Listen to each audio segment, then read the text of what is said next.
सुनो सिद्धार्थ कथा। सत्य कथा, पुरुषार्थ कथा, सुनो सुनो सिद्धार्थ कथा।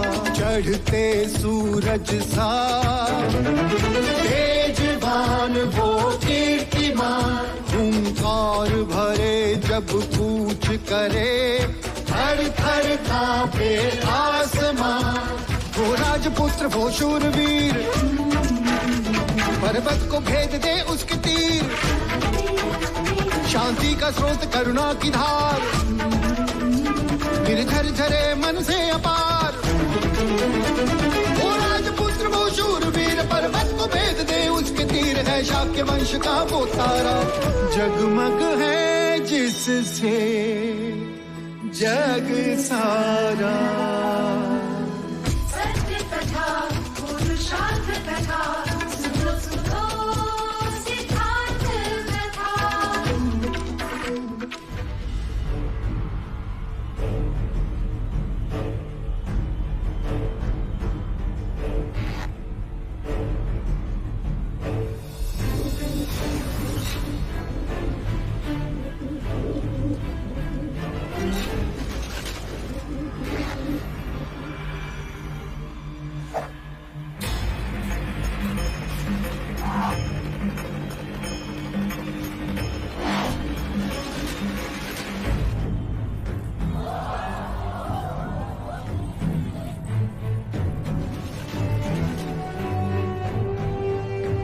अब गुरुकुल के सर्वश्रेष्ठ धनुर्धर कुमार देवदत्त की परीक्षा होगी। कुमार देवदत्त की, कुमार देवदत्त की, कुमार देवदत्त की, कुमार देवदत्त की, कुमार देवदत्त की।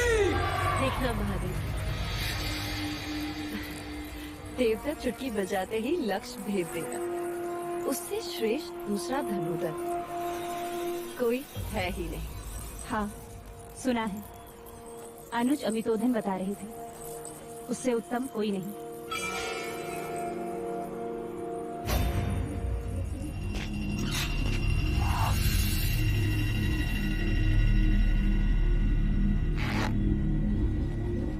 रुक जाइए गुरुदेव।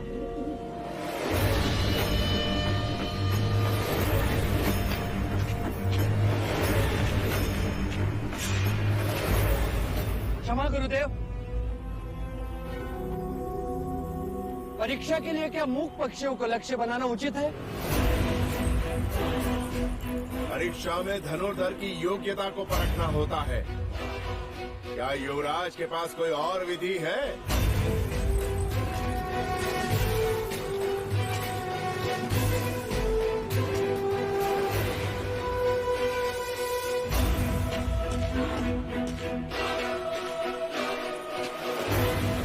लगाइए लक्ष्य स्थल पर, जो जितना केंद्र के निकट होगा उतना ही दूसरों के आगे।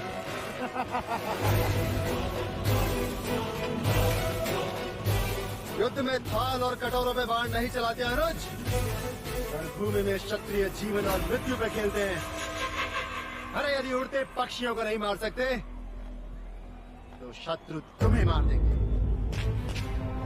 युद्ध रणभूमि में खेला जाता है जय, यहाँ नहीं, और वो भी अनिवार्य हो तब।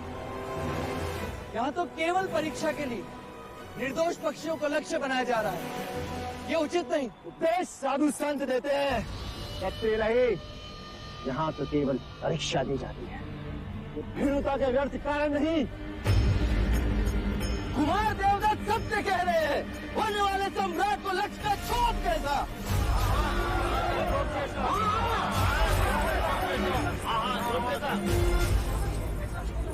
युवराज, वैसे भी आपको शस्त्र विद्या में रुचि नहीं है। हम आपकी परीक्षा बाद में लेंगे।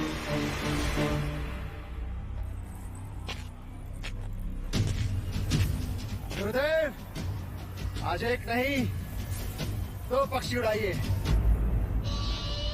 दोनों लक्ष्य एक साथ भेजूंगा।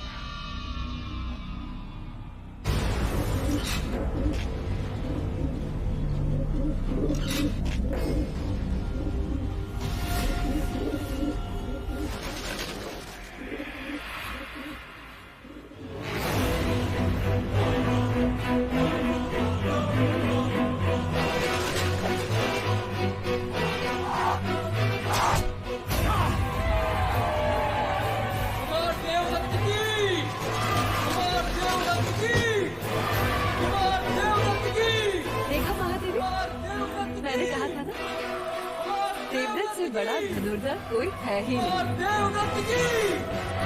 कुमार देवदत्त की! कुमार देवदत्त की! कुमार देवदत्त की! कुमार देवदत्त की! कुमार देवदत्त की! कुमार देवदत्त की! जाओ, अब तुम्हारी बारी है। एक बार अपने तीर से उड़ते हुए रक्त को देखो, कितना आनंद मिलता है। जाओ। सिद्धार्थ, अब तुम्हारी बारी है।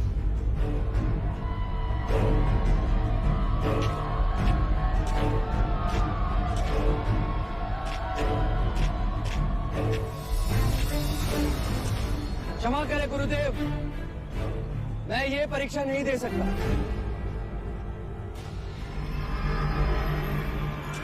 तो ठीक है गुरुदेव, परीक्षा समाप्त हुई। मुझे सर्वश्रेष्ठ घोषित किया जाए। जी गुरुदेव, आप ज्येष्ठा को सर्वश्रेष्ठ घोषित कर दें। मैं पक्षियों को नहीं मार सकता। सिद्धार्थ, तुम्हें परीक्षा देनी होगी, ये मेरा आदेश है।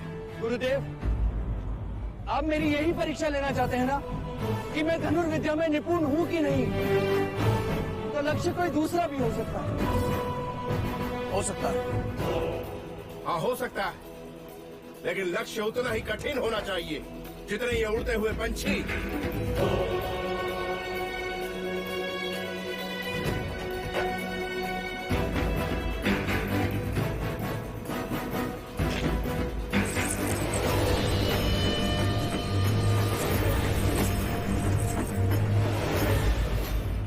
ज्येष्ठ, अब आप इसे अपनी पूरी शक्ति से ऊपर उछालिए। इतना ऊपर उछालिए कि ये मोती बिंदु के रूप में भी ना दिखाई दे। क्यों अपना उपहास कराने पे चले हो?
युवराज स्नान कर रहे हैं कुमार।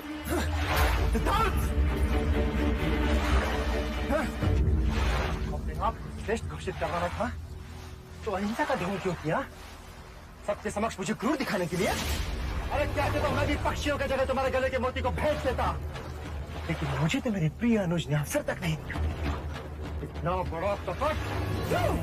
ज्येष्ठ, मैंने तुम्हारे साथ कोई कपट नहीं किया, और तुम तो बचपन से जानते हो कि मैं पक्षियों को लक्ष्य बनाने का विरोधी हूँ। हाँ, तुम तो बड़े अहिंसावादी हो। अरे मत भूलो सिद्धार्थ, प्रत्यक्ष नहीं पर परोक्ष सहजत तुम भी हिंसा करते हो। लोगों की भावनाओं की हत्या करते हो तुम, हत्यारे हो तुम। याद रहे सिद्धार्थ, दंड युद्ध में तुम मेरे समक्ष होगे और वहां तुम्हें मुझसे युद्ध करना ही होगा। और ये दंड युद्ध ये सिद्ध करेगा कि कपिलवस्तु के गुरुकुल का सर्वश्रेष्ठ योद्धा कौन है।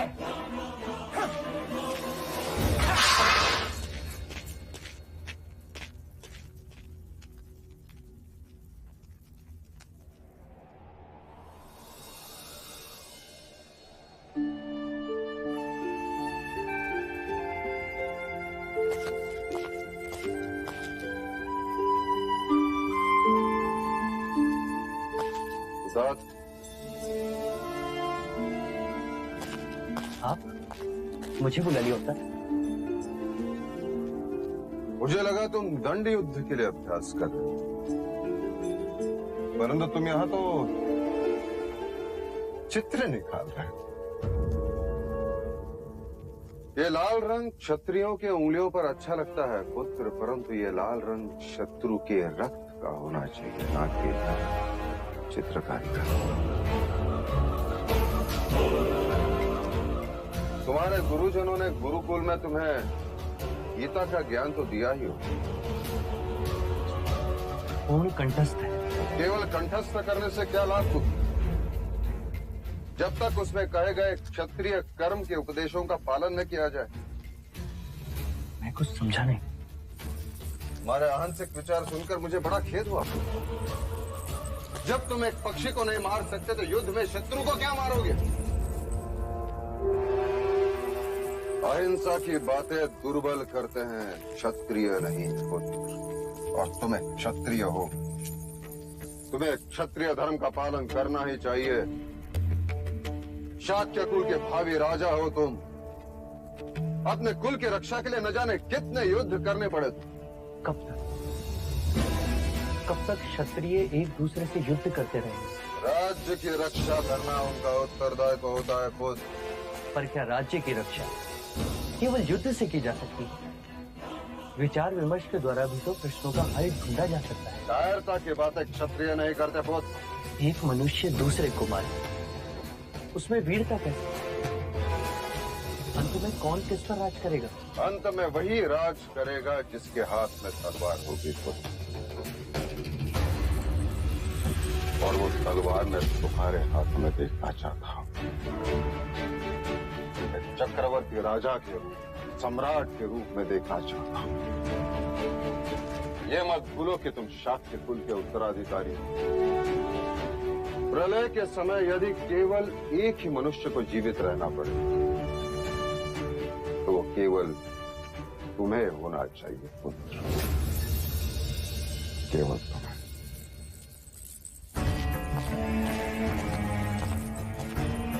मैं गीता के उपदेश को समझता हूँ पिताजी, पर युद्ध के लिए कृष्ण का विराट स्वरूप आज भी मेरे लिए एक प्रश्न है।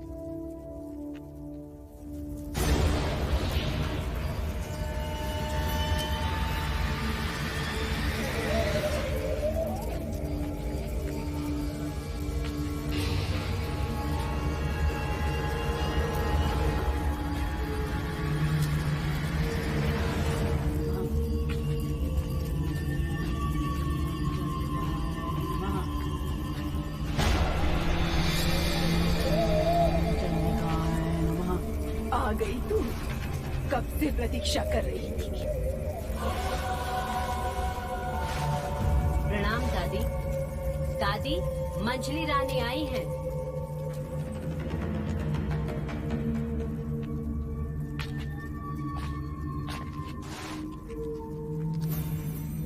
वो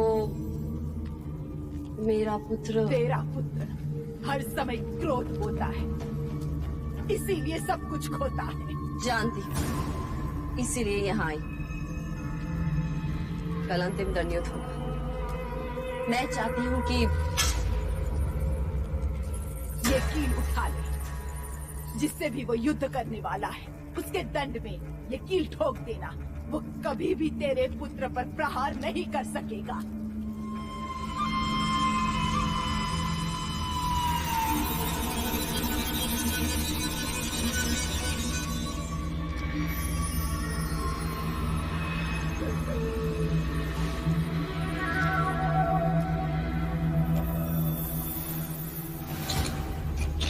जा इसे।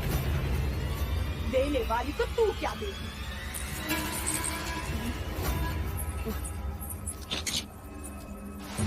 दादी हम चलते हैं। देवी चलिए। जटिकाय नमः। ओम ह्रीं क्लीं।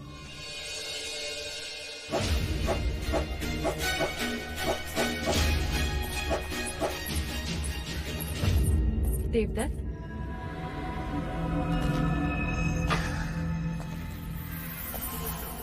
ये ले, तेरे लिए लाई।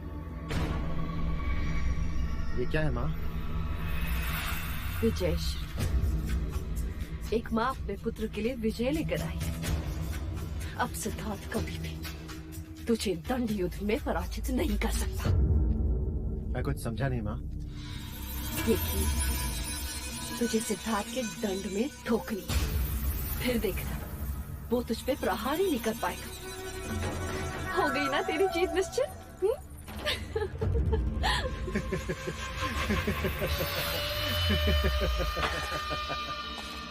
माँ, मुझे जीत याचकों की तरह झोली में नहीं, अपनी मुट्ठी में चाहिए। यदि आप कहें तो ये कील सिद्धार्थ की हथेली में ठोक दूं, यदि कहें तो तलवार से उसका सर उड़ा दूं माँ। लेकिन इस तरह ये टोने टोट के करके मुझे विजय नहीं होना। मैं एक शूरवीर क्षत्रिय हूँ, मुझे जीतना है और मैं जीतूंगा।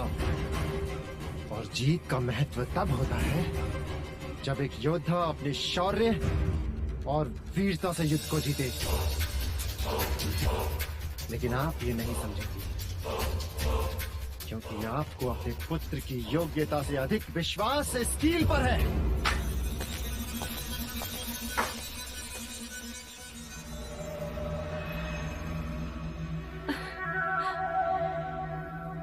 नादान कहीं का। अब चाहे कुछ भी हो जाए बेटा, विजय का मुकुट तो तेरे ही सर होगा। यशस्वी भव क्षत्रिय।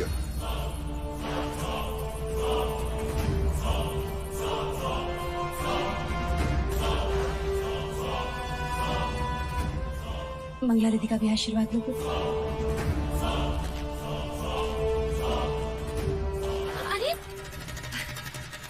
मेरा आशीर्वाद तो सदैव तुम्हारे साथ है पुत्र,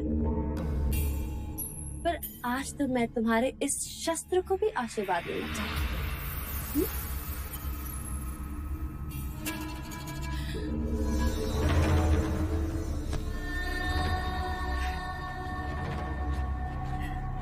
ईश्वर करे तुम्हारे शस्त्र को किसी की अशुभ दृष्टि न।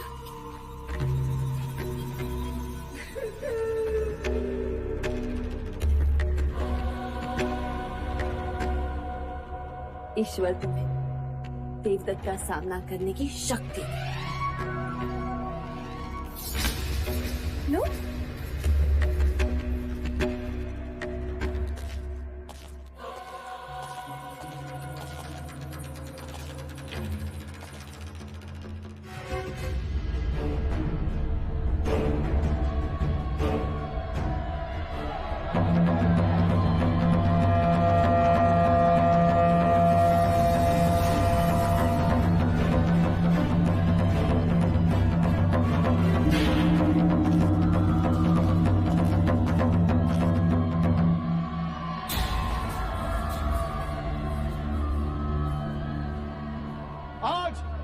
परीक्षा का अंतिम चरण ये निश्चित करेगा कि कपिलवस्तु के गुरुकुल का सर्वश्रेष्ठ योद्धा कौन है।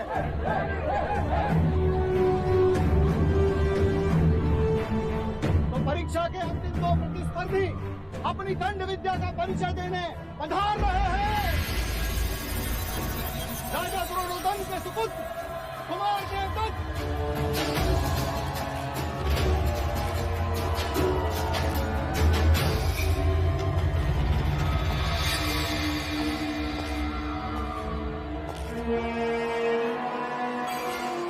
और महाराज शुद्धोधन के सुपुत्र और कपिलवस्तु के भावी सम्राट युवराज सिद्धार्थ दाता।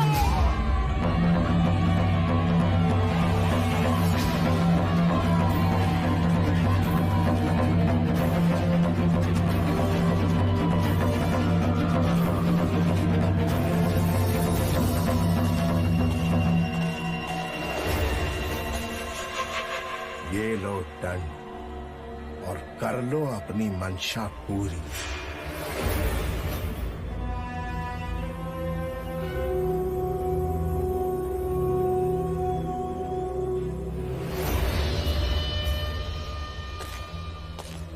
आज ये प्रमाणित कर दो कि तुम्हारे दंड और कृष्ण के सुदर्शन में कोई भेद नहीं। वो जब भी चला शक्ति के लिए चला। आज तुम्हारा ये दंड भी चलेगा तो शक्ति के लिए, अपने माता पिता की प्रसन्नता के लिए, अपनी प्रजा का विश्वास जीतने के लिए।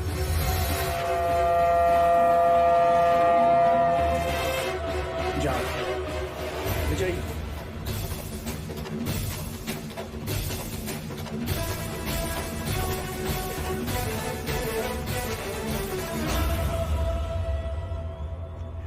कौन दिन तू लाख चतुर है, परंतु युवराज के साहस पे तो मैंने पराजय की कील ठोक दी।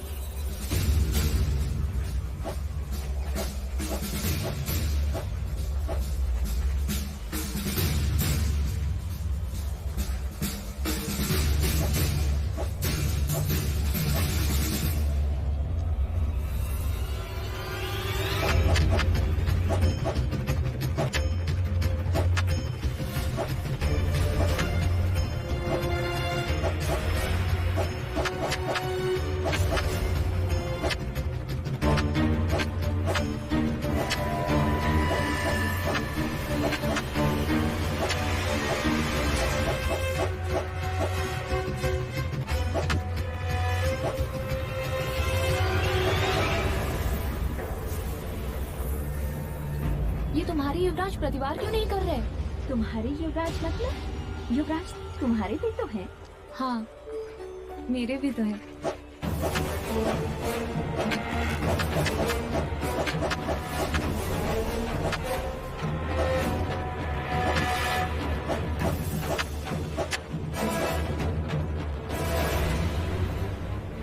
तुम मुझ पे प्रहार क्यों नहीं करते सिद्धार्थ? तुम जानते हो ज्येष्ठ, मैं तुम पर प्रहार नहीं कर सकता। मान सम्मान का तुम्हारा ये प्रपंच मैं समझता हूँ सिद्धार्थ, परंतु आज तुम्हें मुझसे युद्ध करना ही होगा। प्रहार करो मुझ पे सिद्धार्थ!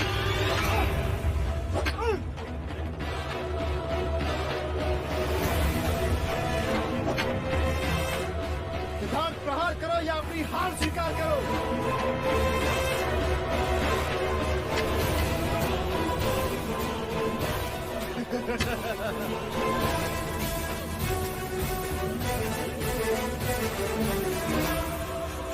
क्या कर रहे हो तुम? कपिलवस्तु के भावी सम्राट के हाथ कांप रहे हैं गुरुदेव। सिद्धार्थ, मैं ज्येष्ठ पर प्रहार नहीं कर सकता गुरुदेव। आचार्य कौंडिन्य, तो क्या मैं देवदत्त को कपिलवस्तु का सर्वश्रेष्ठ योद्धा घोषित कर दूं? नहीं, विजय भीख में नहीं चाहिए मुझे। तुम्हें प्रहार करना हो। ये युद्ध नहीं केवल एक परीक्षा है। गुरुदेव, मैं चाहकर भी हाथ नहीं उठा पाऊंगा। तुम सबके समक्ष ये स्वीकार करो, तुम कार हो। मेरी प्रतिभा से भय लगता है तुम्हें। स्वीकार करो। सिद्धार्थ, अब तुम्हें किसी एक विकल्प का चयन करना है। या तो तुम्हें प्रहार करना है, या फिर आज के बाद आचार्य कौंडिन्य को भूल जाना है। मैं तुम्हारा गुरु नहीं और तुम मेरे शिष्य नहीं। गुरुदेव, यदि तुम इस परीक्षा में विजय न हुए तो मेरा सिखाया सब मिथ्या है। ना समझ पशु पक्षी भी समय आने पर चुनौती स्वीकार कर लड़ने को तैयार हो जाते हैं। तुम तो मनुष्य हो। मत भूलो, अतल वितल भूतल पर जन्म लेने वाली प्रत्येक आत्मा कर्म के अधीन है, कर्माधीन है। पर ज्येष्ठ, इतने भावनाशील मत बनो सिद्धार्थ। केवल अपना कर्म करो। याद रखो, बादल का मूल्य वर्षा से, पेड़ का मूल्य फल से, तलवार का मूल्य धार से, उसी तरह एक क्षत्रिय का मूल्य प्रतिभावान योद्धा बनने से।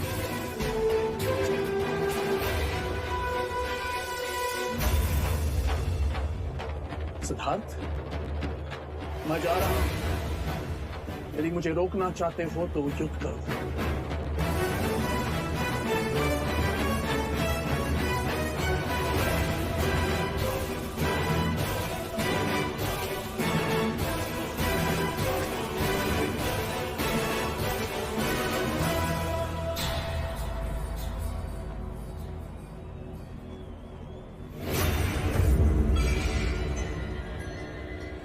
अतल वितल भूतल पर जन्म लेने वाली प्रत्येक आत्मा कर्म के अधीन है। कर्माधीन केवल अपना कर्म, केवल अपना कर्म।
ये प्रहार मैं अपने लिए नहीं, गुरु आज्ञा से कर रहा हूं।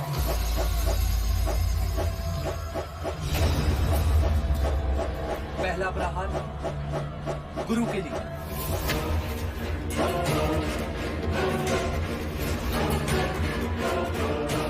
दूसरा माता पिता की अपेक्षा के लिए,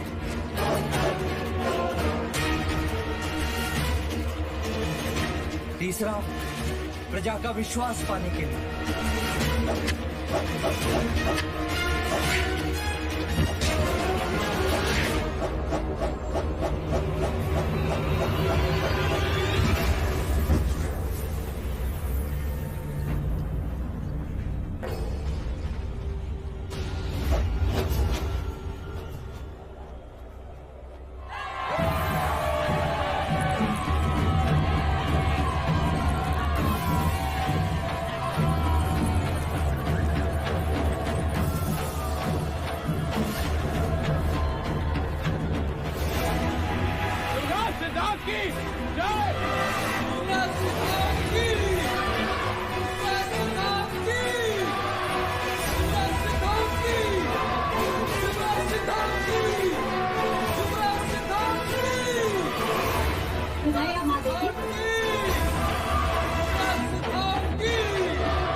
सिद्धार्थ की, युवराज सिद्धार्थ की, युवराज सिद्धार्थ की, युवराज सिद्धार्थ की, युवराज सिद्धार्थ की, युवराज सिद्धार्थ की। बधाइयों महाराज। बताए सारे कपिल वस्तु को शोभा यात्रा का आयोजन करो। सेनापति जी महाराज। ऐसा कुछ करो कि शाक्यों के राजकुमारों की कीर्ति मगध और कौशल राज तक पहुंचे। युवराज सिद्धार्थ की, युवराज सिद्धार्थ की, युवराज सिद्धार्थ की, युवराज सिद्धार्थ की, युवराज सिद्धार्थ की, युवराज सिद्धार्थ की, युवराज सिद्धार्थ की।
तुम बांसुरी कितनी अच्छी बजाते हो। तुम्हारे नृत्य ने प्रेरित की।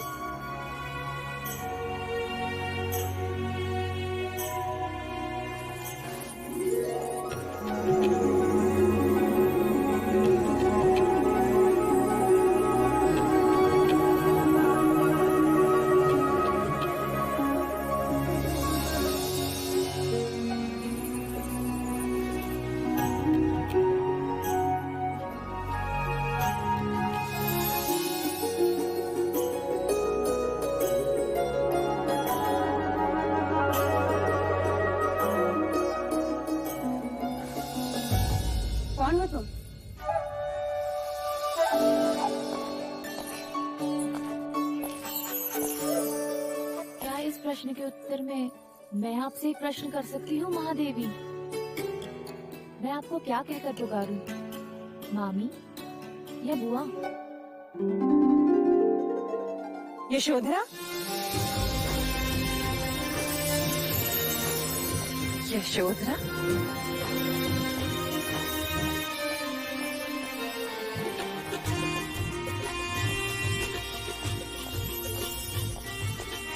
तुम यशोधरा ही हो ना? क्यों चौंक गए ना सब? हो गई ना सबकी आंखें चौड़ी? खिलाई सबकी होठों पे हंसी? कहा था मैंने माँ से, देखना मुझे देखकर सब बहुत खुश होंगे। आप खुश नहीं हैं? हाँ, पर देवदा से यहाँ तक तुम अकेले? मैं अकेली कहाँ हूँ बुआ, मेरे साथ मेरा विश्वास था, आप सबसे मिलने की इच्छा थी, और फिर आप सबको भी तो मेरा इंतजार था या नहीं? हाँ, किंतु महाराज दंडपाणी ने तुम्हें रोका नहीं? होते तो रोकते ना मजले मामा, वो तो वैशाली गए हैं। और माँ? माँ सासे वहाँ देवदा में ले रही हैं, पर उनका मन यहाँ कपिल वस्तु में घूम रहा है। तुम्हें इस तरह अकेले नहीं आना चाहिए था। माँ ने भी यही कहा था बड़े मामा, पर अब मैं बड़ी हो गई हूँ, कुछ कर्तव्य मुझे भी तो निभाने चाहिए। कर्तव्य? कैसे कर्तव्य? दूरियां मिटाने के। 10 वर्ष हो गए बुआ, आपने अपने भैया को नहीं देखा, और माँ ने अपने भैया को।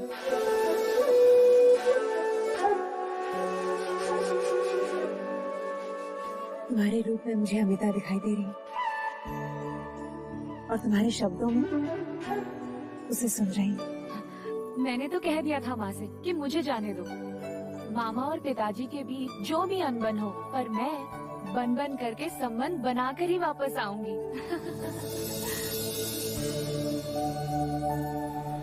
यशोधरा, तुम यहाँ तक आ गई और तुम्हें किसी ने रोका नहीं? हाँ मंगला मामी, नगर द्वार पर चन्ना से भेंट हुई तो वो मुझे नगर ले आया, और राजप्रसाद के बाहर लोशिका मिली, वो मुझे भीतर ले आई। हाँ महादेवी, मेरे पास आकर कहने लगी, पहचाना? मैंने कहा नहीं, तो कहने लगी 10 वर्षों के बाद आई हूँ, मुझे पुष्प पसंद है और मेरे हाथी का नाम कुंज है, मैं तुरंत पहचान गई गोपा। लोशिका? ये मैंने क्या कह दिया? गोपा? हाँ महादेवी, महारानी अमिता इन्हें प्यार से गोपा कहती है, लेकिन ये बात किसी को नहीं पता, लेकिन मैंने सुन ली थी। लोशिका?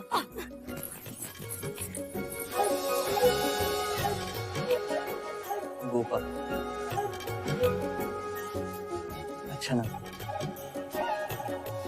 कपिल वस्तु में तुम्हारा स्वागत है गोपा।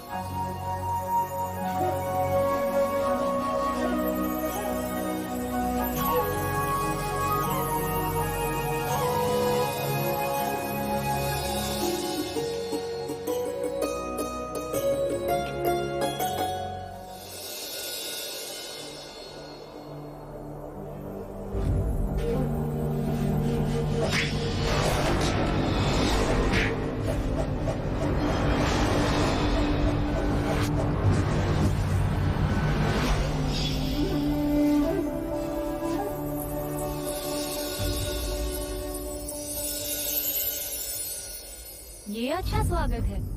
शास्त्र कहते हैं अतिथि देवो भव, पर यहाँ तो विपरीत है। ये अतिथि अपने अतिथि को ढूंढते ढूंढते थक गई। मुझे लगा तुम अभी भी सबसे मिलने में व्यस्त हो। सबसे मिलनी? केवल तुम शेष हो। ज्येष्ठा से मिली? हाँ, वो भी पराजय पर बहुत क्रोधित है। जानता हूँ, वो अपनी पराजय को सहज स्वीकार नहीं कर सकते। और तुम भी तो अपनी विजय का आनंद नहीं मना रहे। ऐसा क्यों कहती हो? स्वयं से पूछो। सब कुछ छोड़कर यहाँ अकेले आकर बैठ गए। कोई काव्य की रचना कर रहे हो? नहीं, जब जब मेरा चित्त प्रश्नों के अधीन होता है तो मैं यहाँ उत्तर खोजने चला आता हूँ। प्रश्न? कैसा प्रश्न? यही कि अमावस्या की रात से भी काला क्या होता है? इतना साधारण प्रश्न। अमावस्या की रात से भी काला होता है स्त्री की आंखों का काजल। देखो,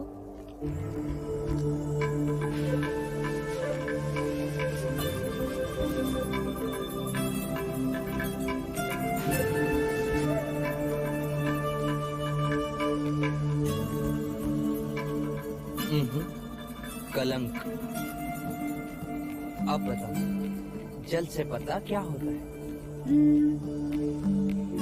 प्रेम। सच कहा ना मैंने? ज्ञान। जल से पतला ज्ञान होता है शुद्धरा। अब एक प्रश्न मैं करूं? हाँ हाँ, पूछो ना।